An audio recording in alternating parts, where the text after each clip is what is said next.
Hi, and welcome to This Week in Baltimore Eating. Join us here every Thursday at 12:30 to talk about everything food-related in Baltimore. I'm Amanda Krotke. I am here with my very special guest, Huppit Bartov Miller of afuda.com. Hi. Thank you for having me. Thank you for being here. We love when you come on the show. Richard has the day off, but he better be watching, Richard. Also, it's his mom, Mignon's birthday, so happy birthday, Mignon. Happy birthday.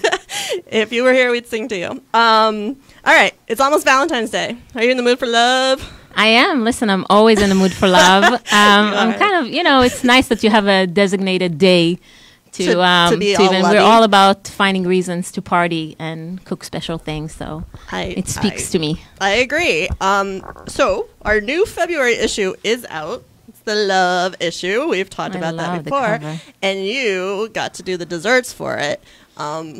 Which they look amazing and awesome and totally unusual. Let's talk about these. Talk about these three recipes. So actually, I went with there are three recipes for me there, and I went with two relatively new ones that I didn't even put on the blog yet. But yes, exclusive so it was exactly right here. very special. And the third one is something I did have on the blog, but there's something about it that relates all three of them. So when I thought of love and Valentine's Day, I wanted to think about chocolate because it's very obvious to all of us. Yes. That ingredient that really has a special power that has to do with love. So I thought of, utilizing chocolate in a nice way. One of the recipes that actually is on the blog is about Nutella cookies.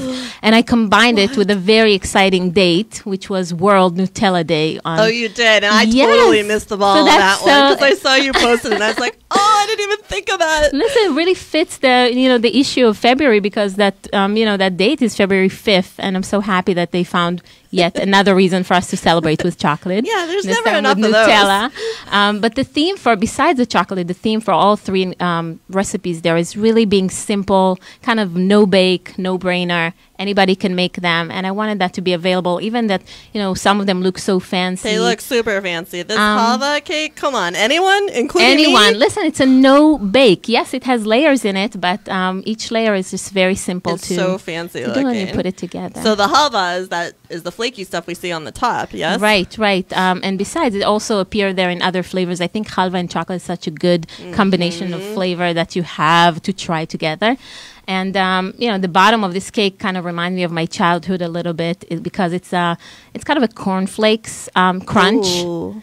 And we, as kids, again, very simple. We did this recipe on our own, make like a simple fudge and pour it over some crumbled up cornflakes, and you have like this really good texture, gooey, yummy, crunchy bottom. All the senses. Yes, and then you kind of spread just this cookie butter. Are you familiar with those cookie spreads out there now? Speculoos. Lotus, and others. And so, they're very popular now. You find them in any grocery store, and you kind of melt it over, and then you make your mousse it sounds very fancy mousse, but it's pretty much just heavy cream. It sounds pretty much amazing. I mean, you do have ingredients here for the chocolate crunch layer, the middle layer, the mousse layer, and the top layer, which sounds a little intimidating. Listen, you break it down, but if you really look carefully, it's simple. And let me tell you about the next recipe, which is, this one. This one's funny. It's funny, and it has a funny name too, but it looks a little funny. They were very popular in Israel back in the days, and I think they're making their comeback. And here you can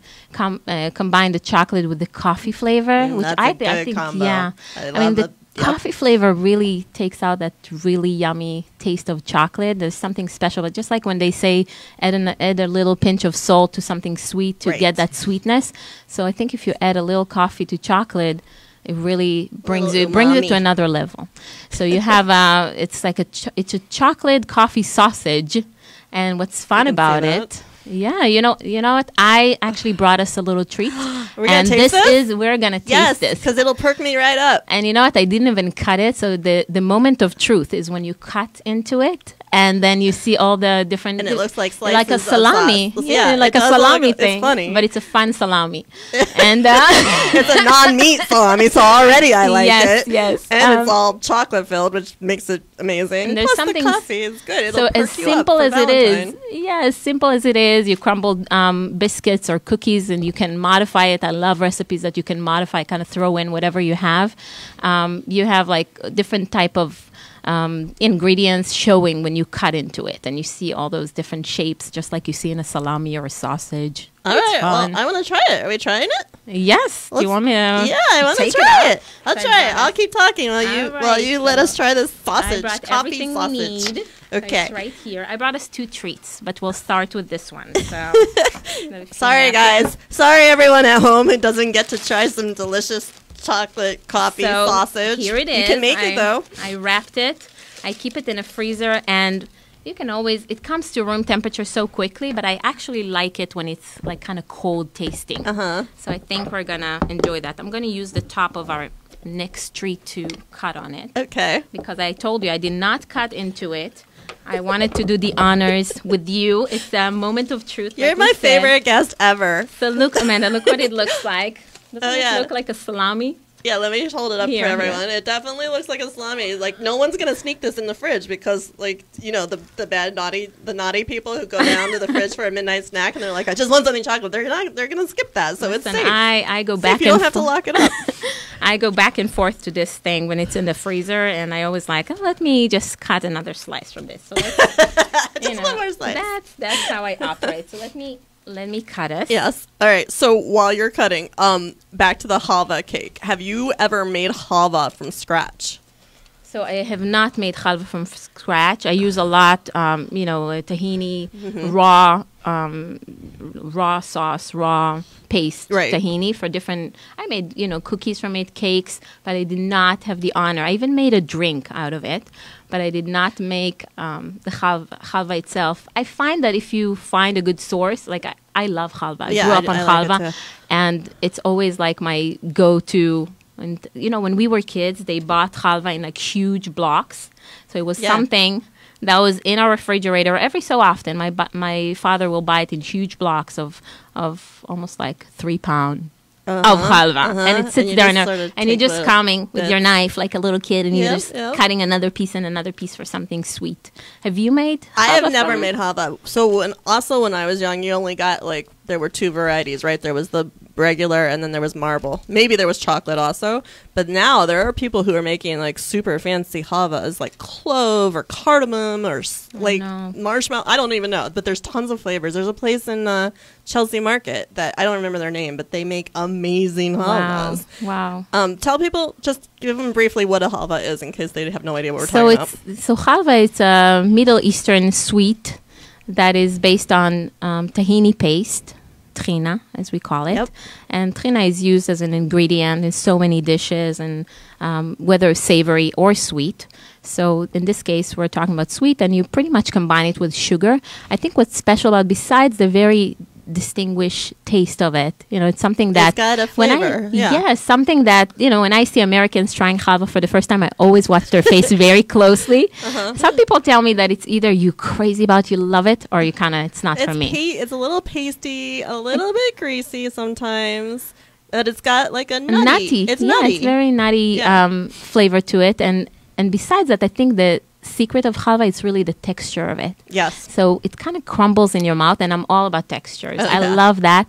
Another thing about halva in Israel, they get very creative with that texture, and they make what they call curly halva. And that's, they shred the halva in a way that makes a beautiful curls.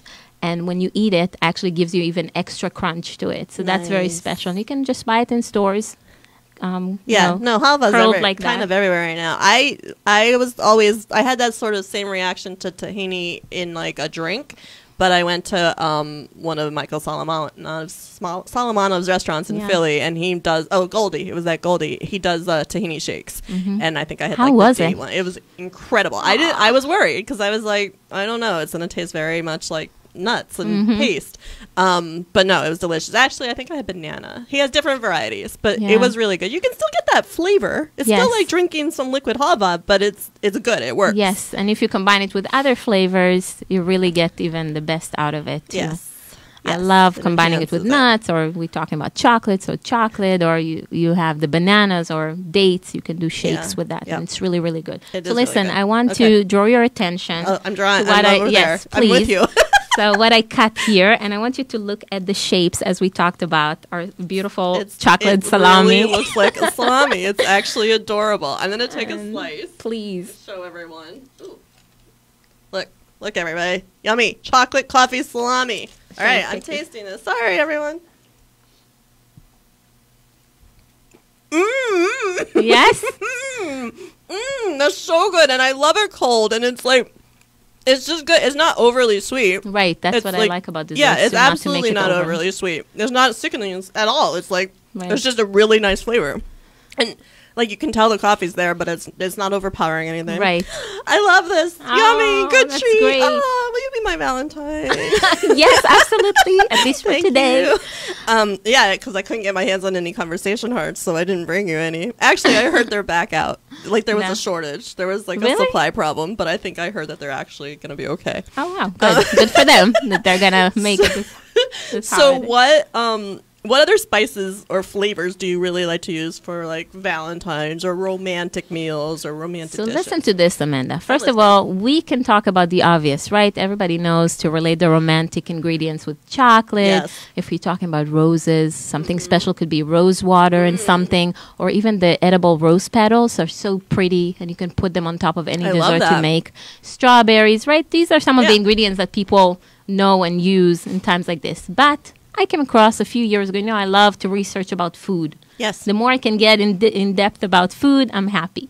So I actually discovered that there's an official list of ingredients that have a special effect, like aphrodisiac effect. Yes, of course. So you believe in it? You buy into the aphrodisiac stuff? I tried it, I tell you. And oh, really? It's about to become that kind of show. So listen, I took some of those ingredients are what we're talking about that we know you can. I need a napkin. Can I have a napkin? Oh, yes, of course. I don't want to be all piggy right here on the show. No, it's going to melt all over you. I know. So some of the ingredients are the obvious that we mentioned, and some of them are very surprising. I came across like arugula, avocado, almonds.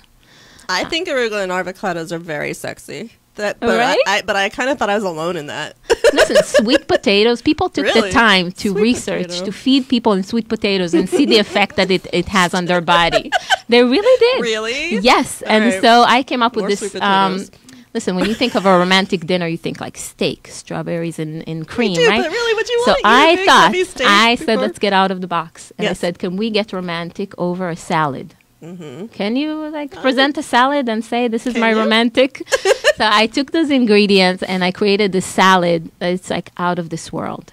You use pomegranate seeds, right? Yes, pomegranate is a big one. Yes, it's a big ingredient in that. Super sensual. Yes, and so we have those ingredients in the salad, including some of the surprising one and a very special dressing that's based on chili and garlic. Garlic is also a part. That one I have a hard time with because I can't stand the way I smell after I eat garlic, and I don't want to smell anyone else after they eat garlic, unless you're a vampire. I guess you keep the vampires away. So it's there's something about garlic. Listen, I buy the garlic part. I'm crazy about garlic too, so I'm a little biased. But yes, so I think you can find different ingredients.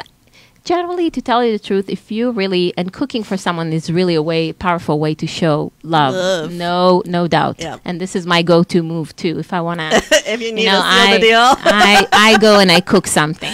But I would give the advice, go cook something that the other person you're cooking for really love or really want. But beyond that, if you didn't get the news of what you want to cook, or you can go with some of those ingredients and try to combine them into beautiful things. On that note, yes, I want to tell you the strange ingredients we talked about. Yes. Some of them, I didn't mention all of them. Some of them are pine nuts and things like that. Okay.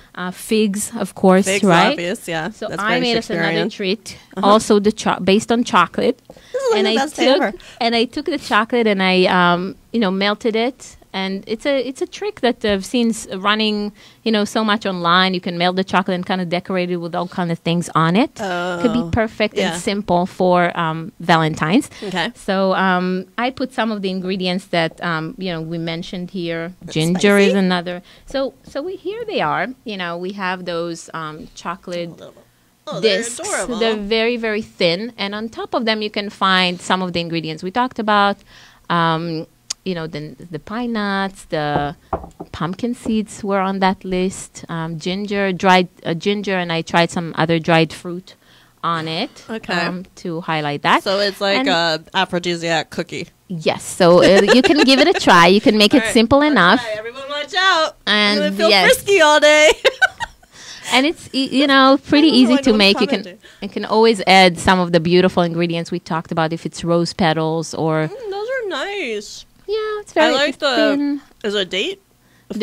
Fig. I like the fig on there. Yes, it's a nice combination of chocolate and nuts and dried fruit. Pumpkin seeds. And pumpkin seeds were on that list, believe it or not. So basically, just if you eat well, you're feeling pretty good about everything. I think maybe that was the point of this whole research. Like, be healthy, just feel eat some good. good stuff, and yes. you'll want to get frisky. Hang on. If you just got here, you're watching This Week in Baltimore Eating with me, Amanda Krotke. Like, share, comment, and follow us at #JMoreEating. We are here with food blogger and JMore contributor Huppit Bartov Miller of Afuda. Hi. And we're talking about food and love, because that's what Huppit's so good at.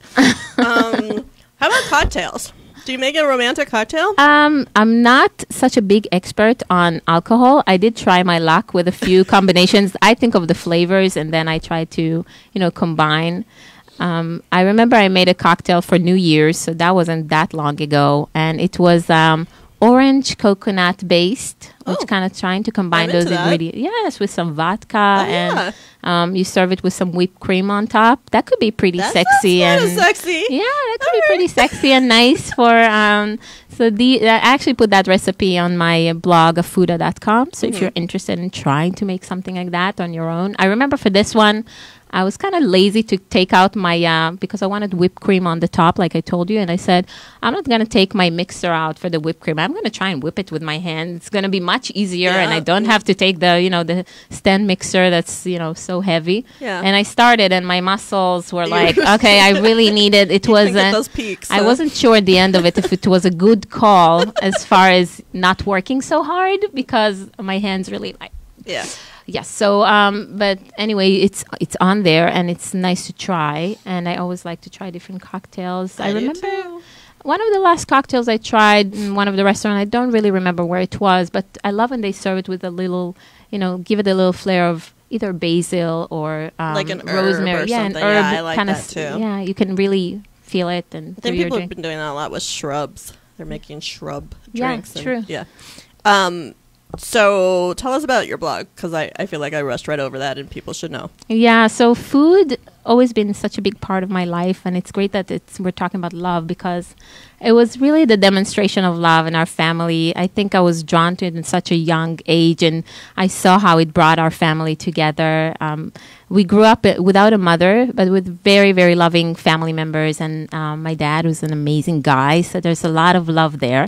And I saw, as a young child, I really saw how food brought us together, got the family around the table, so happy around the dishes of the family. My family were from Israel, but the family came from Tunisia. And so they're very proud of their cuisine. Yeah. It's like such a big source of pride. And I'm happy for that, because there's so many dishes that have stories behind them. And that's really my passion and love, to hear the stories of families behind their dishes. And I try to make it part of our family too. So I get the kids involved. And I remember how my grandma gave us little tasks and jobs in the kitchen, which was a lot of fun. And my blog is a lot about telling those stories of the family. But also it took me on a journey of discovering other families and other cultures. Living in Israel, you're so blessed being surrounded by so many different cultures. Mm-hmm. People came from everywhere, and they have special dishes. Yeah, culinary influences are from everywhere. Stories to share. So, I incorporate that as well. I love that, and I think it has so much to add to our lives and give us even guidance. And so it's great. And that's what I do. And it's on the blog. I usually put, a recipe in a very certain way that if you following the blog, you'll be familiar with it. But I always tell the story behind it. And I like to take the pictures of actual stages of everything I do because I really want people to get in the kitchen and try to make the dish, and not only just showing pretty pictures, but to if you feel show like the process, it's easier to figure out. Oh, this doesn't look wrong yet. Yes, I like that people said to me, saying to me, listen, I looked at the pictures and I said, hey, I can do this. I can really do that. Oh, this is what it's supposed to look like. So, so that's a big part of. I make a point to take pictures of every part of the stages and every part of the recipe, and that's about it. And is Tunisian cuisine, would you say, is your favorite cuisine to cook, or Israeli in general, Middle Eastern in general? So, we're talking about love, and I definitely have a great love for tradition. So whenever I cook something Tunisian, it's very symbolic to me in the sense that it takes me back to my childhood or family memories and things like that. So I think, sure, I can make it my favorite cuisine. I think it's a good, it's a good statement. That's a good one. But I really grew up around so many. I really appreciate different type of cuisines as well. You can see the influence, besides the influence in Israel, because you really have a mix of cultures there. Even in Tunisian cuisine, you can see the French influence on the food. You can see Italian influence because it's been so close, and ingredients were traveling from here to there. So I have an Italian friend, and I cook some Tunisian signature Tunisian dishes, and she's like, "Oh my gosh, we have the same kind of dishes, and they're so traditional." So you can. It doesn't stand alone, which is such a nice thing. You can always find a way to connect to other things. So, it's my favorite cuisine, but also connects me to so many other things that I love. That's great. My friend James Merritt is here, so I'm saying hi to him. Hi, James. We probably have to wrap this up soon. But are you making Valentine's night dinner? Is that what you're doing? We're invited to a very fabulous and dear friend of mine. Which, usually when I'm invited to places, people, I say, what can I bring? Because I'm so excited about bringing. This is the first time that she said to me, nothing? Don't work. Don't do anything. And you're going to resist? Which I don't know yet. Yeah, you probably bring something. It's very hard for me to not. You're bringing something.